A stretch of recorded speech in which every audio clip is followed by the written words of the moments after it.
Hi, Cassius. It's Grandma Lovey. I'm going to read you a story today about trains. This is your train at Grandma's house. We listen to trains at your house. Go choo choo choo choo choo choo choo. The story is written by Marian Potter, and the pictures were done by Tibor Gergly. It's called The Little Red Caboose. This was Grandma's book when she was a little girl.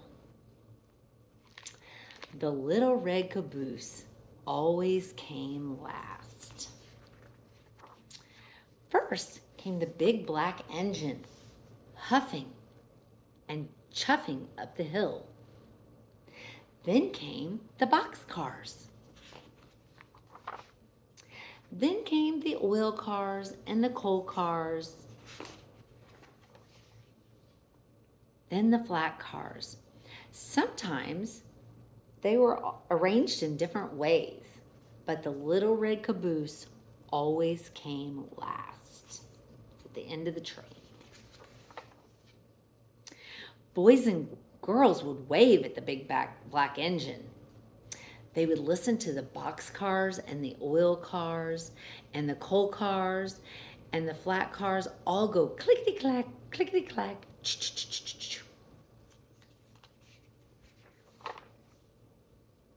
But by the time the Little Red Caboose came along, the boys and girls were turning away because the Little Red Caboose always came last. Old smoke, said the Little Red Caboose. I wish I were a flat car or a coal car or an oil car or a box car, so boys and girls would wave at me. How I wished I were the big black engine, puffing and chuffing way up in the front of the train.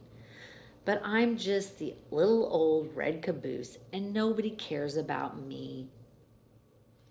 There's the caboose and there's the engine and there's all the cars in the middle.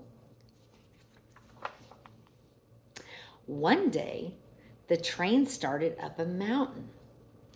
Up went the big black engine, up went the box cars, up went the oil cars, up went the coal cars, up went the flat cars, and up went the Little Red Caboose. That's a big mountain. Hang on tight, little caboose, called the flat car. This is a long, tall mountain, and you are the last of the train.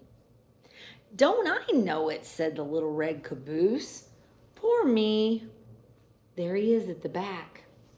The train went slower and slower and slower.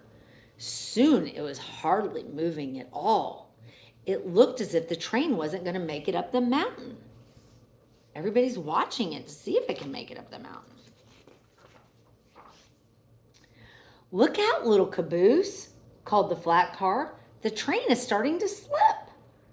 Not if I can help it, said the Little Red Caboose. And he slammed on his brakes and he held tight to the tracks and he kept the train from sliding down the mountain. Look, he's got his brakes on. They're smoking. He was holding them so tight. All the animals came running to see what's going on. That had to be loud.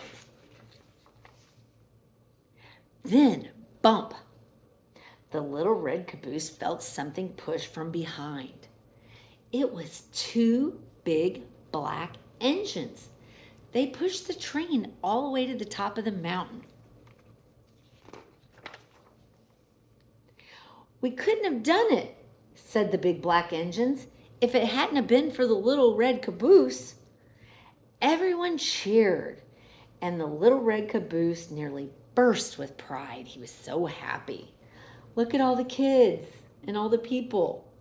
Now the children wave at the big black engine and all the cars, but they saved their biggest waves for the Little Red Caboose because he saved the train. I hope you like that story, buddy. I love you. See you soon.